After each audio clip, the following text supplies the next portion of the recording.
Hello FPL world, my name is Gordon and welcome to FPL Galaxy. This is my Game Week 5 team review as I review how my team did. And so going straight into it, there you see my points and the rankings. Those are the points that I accumulated from Game Week number 5. Yeah, it's pretty low, but I'm getting there. I've risen about I think 700,000 ranks. Yeah, the last time I was doing this, that was in Game Week 4, I was somewhere around 6.1 million in ranking, but now it has dropped to that, and hopefully going into the next game week it will keep on dropping. So those are the finances and the transfer that I made going into Game Week 5. I only made one transfer. I removed Son for Diaz and accumulated a total of 4 points. Yeah, so I haven't made any hits. By this time last season, I made about 4 hits, which was like negative 16. So I'm quite impressed with how this season is going. I'm more steady in the way I'm making decisions, and I can say it's paying off. So going straight now into the team review. In goal, I had Rare, conceded a goal unfortunately, but because of the 4 saves that he had made, the 3 which translated into a point, he had an extra point there which gave him 3. Then my backline was made up of Cancelo, Perisic and Robertson.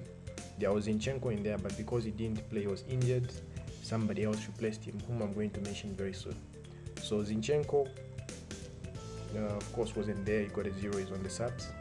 But Cancelo there got a 12. Most people sold him. I think he must have been the most sold defender. Unfortunately, how can you sell Cancelo? But of course, it's expected. It's understandable. Many people get to panic when a player is not performing as they expect. They sell even the most quality players. This happened to Trent. Trent punished so many people last week.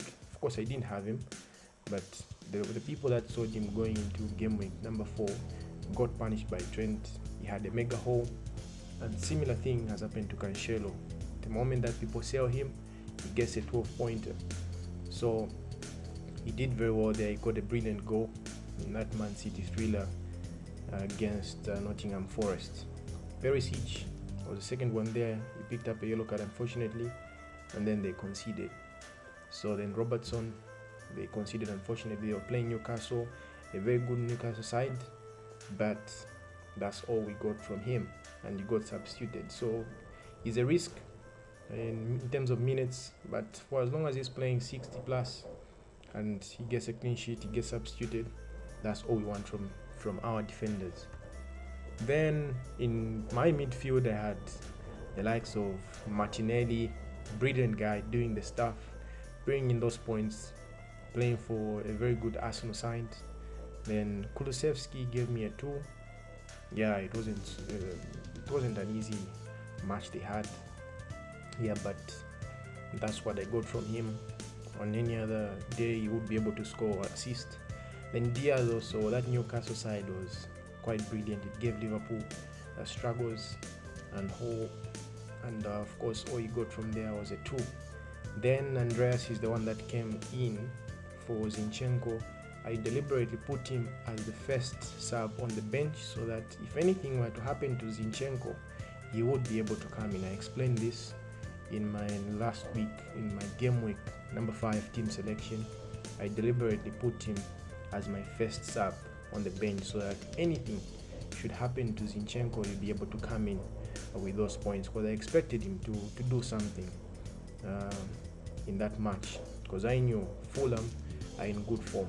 So if they were to do anything against Brighton, he would be the guy to do something with, of course, the likes of Mitrovic. Then that was my forward line. It was made up of Haaland, Belmo and Jesus.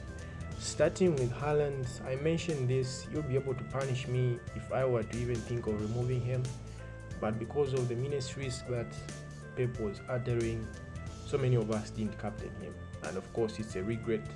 I didn't captain Haaland. This was a back-to-back hat-trick. He's made history. He's the first player to score a hat-trick in the least number of games. 5 games he scored a hat-trick, and back-to-back hat-trick for that matter. So Haaland had another 17 points added to the 17 that he had in game week 4. Belmo unfortunately disappointed again, and that is why I'm going to be shipping him out going into game week 6. Jesus could have had more goals in there, but I'm happy with what I got. At least I got something from my captain. I got a trophy from him. So because Martinelli had scored, he lost the bonus points and only got the 6, the 4 for the goal, the 2 for playing, plus 60 minutes. So that is what I got from Jesus. Now my bench was a pretty basic bench made of Ward. Of course, playing against Manchester United, he was quite fortunate, even got a 2 there. Then Zinchenko came out, was replaced by Andreas because he didn't play. He's got a knee injury and he was flagged at 50% chance of playing. The Silva only got 1 point there, and it's like the way I arranged them is how they actually even performed. Neco Williams, like I was saying, this was going to be one of their toughest matches against a high-scoring Manchester City team. They were obliterated, they were destroyed. Those goals past them are the ones that contributed to that -1 over there. So this is my game week 5 review. I had 69 points from here. Can't complain about it. Had I gone for Haaland, I could have easily reached 80. So I'm happy with that going into game week 6. Now the change I was talking about, Belmo is going out. I'm bringing in KANE. So all this I've done before any price changes. I don't know if Belmo has gone down or if KANE has gone up by 0.1, but this is how much I got them at. So now going into my team selection, in goal I go with Rare as usual, playing against Leeds. I expect goals from there, so the only chance where I can get points from there is by him making those save points. Then my defense is made up of Cancelo, Perisic, Neco Williams and Robertson. So this is the last time that Robertson is going to feature in this team, and of course he's playing against Everton. Yeah, it's going to be quite tricky. It's the Merseyside derby, so there might just be some goals there, so I don't expect a clean sheet from there. Bournemouth, where Neco Williams is playing against, he may be able to get something there, an assist or a goal. He's finding himself in very good positions, making so many crosses in that 18.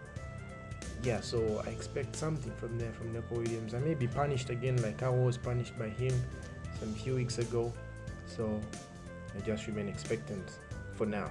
He is the better choice with this game week as regards the defenders. Then Perisic plays Fulham. I don't expect a clean sheet from this one because Fulham are scoring almost in every match they play. Mitrovic is dangerous, as we've come to know. So the best chance that Perisic has in collecting points from there is if he assists or scores. So that's what I hope for going into this match. Cancelo is playing an Aston Villa side which is quite poor right now. So I expect something from there. Could be an assist or even a goal would be nice.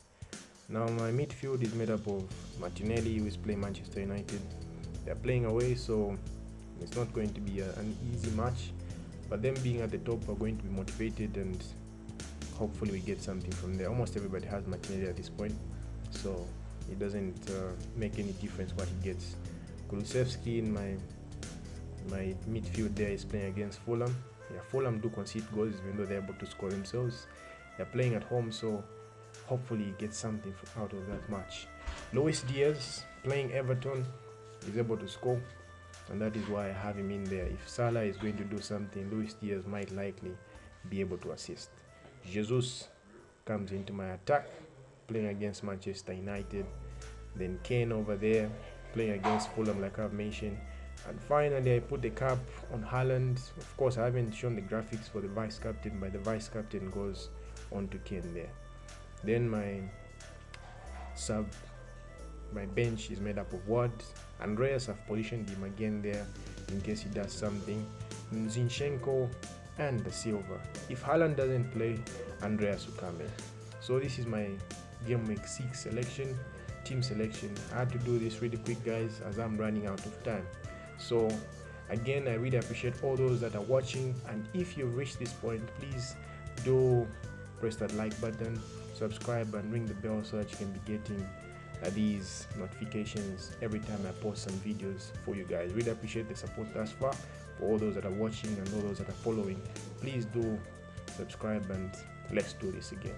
So thank you so much for watching. So please do subscribe and follow me at FPL Galaxy ZM. See you later.